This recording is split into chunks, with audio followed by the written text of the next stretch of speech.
March 13th, 1962. Lyman Lemnitzer, chairman of the Joint Chiefs of Staff, presents a proposal to Secretary of Defense Robert McNamara, named Operation Northwoods. The document proposed staging terrorist attacks in and around Guantanamo Bay to provide a pretext for military intervention in Cuba.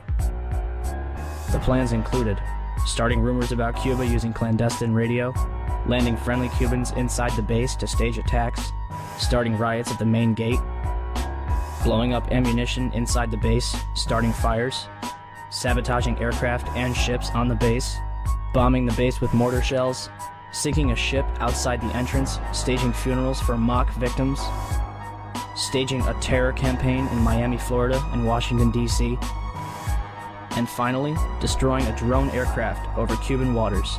The passengers, federal agents in reality, would allegedly be college students on vacation. A plane at Eglin Air Force Base would be painted and numbered as a duplicate of a registered civil aircraft belonging to a CIA front in Miami.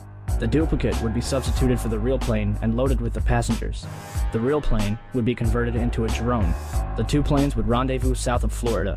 The passenger-laden plane would land at Eglin Air Force Base to evacuate its passengers and return to its original status.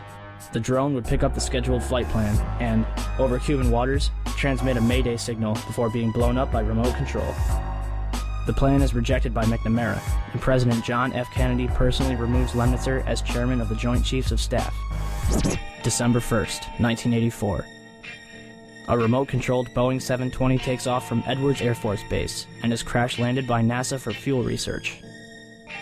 Before its destruction, the plane flew a total of 16 hours and 22 minutes, including 10 takeoffs, 69 approaches, and 13 landings. August 1997. The cover of FEMA's Emergency Response to Terrorism depicts the World Trade Center in crosshairs. February 28, 1998. The Global Hawk, Raytheon's unmanned aircraft vehicle, completes its first flight over Edwards Air Force Base in California, at an altitude of 32,000 feet, cruising altitude for a commercial jetliner. 1999.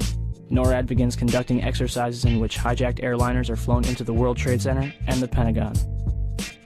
June 2000. The Department of Justice releases a terrorism manual with the World Trade Center in crosshairs. September 2000.